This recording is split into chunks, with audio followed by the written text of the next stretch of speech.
All right, this is the firefighter recruits initial introduction to driving emergency vehicles. This is a 16-hour EVOT course, emergency vehicle operations, and they are learning to drive vehicles from class 1 to class 3, where it starts off with regular vehicles and all the way up to medic units and fire engines.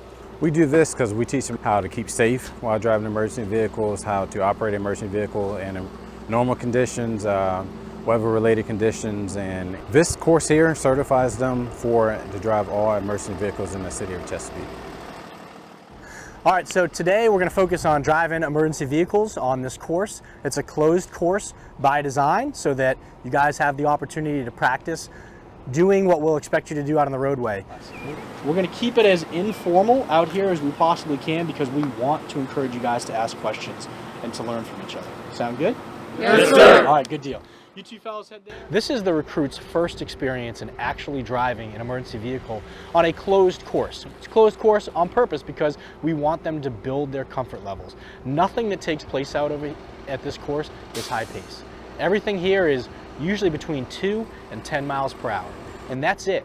Everything else is very, very slow speed. We're focusing on the pivot points of both these vans because we drive regular vehicles, and then the ambulances because, again, that's what you see out on the roadway is these ambulances getting into tight neighborhoods. So you think about in your own experience when you're driving down the road, wow, this is a really tight road. Wow, this is a really tight neighborhood. That's what we're navigating in vehicles that are 2 to 3 times the size of that, with weights up to 50, 60,000 pounds and having to navigate that. Turning radiuses are reduced, the center of gravity is increased, and as a result, we have a higher probability of tipping over and things like that.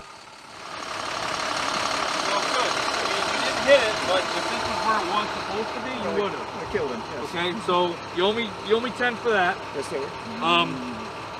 But this gives you depth perception. Like at Chesapeake General, there's a little curve where the medic bay is.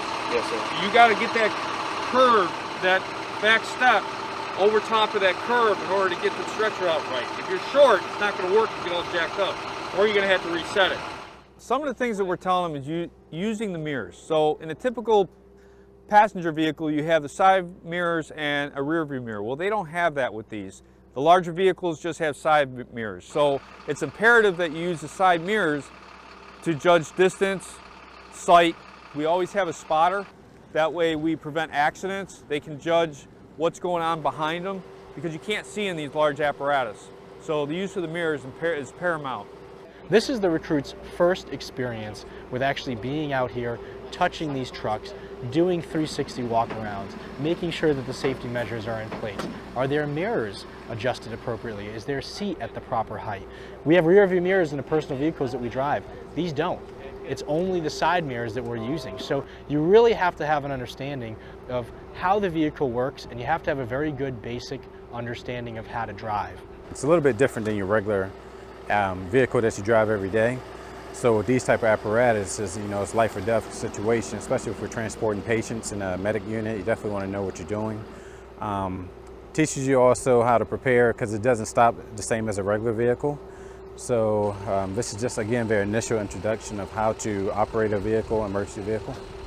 These are the basic skills that they're going to learn for their career to make them good firefighters, good EMS providers, and here is where it starts. So to me, learning the basics, building a good foundation to advance themselves in their career and make it a successful long career is important to me.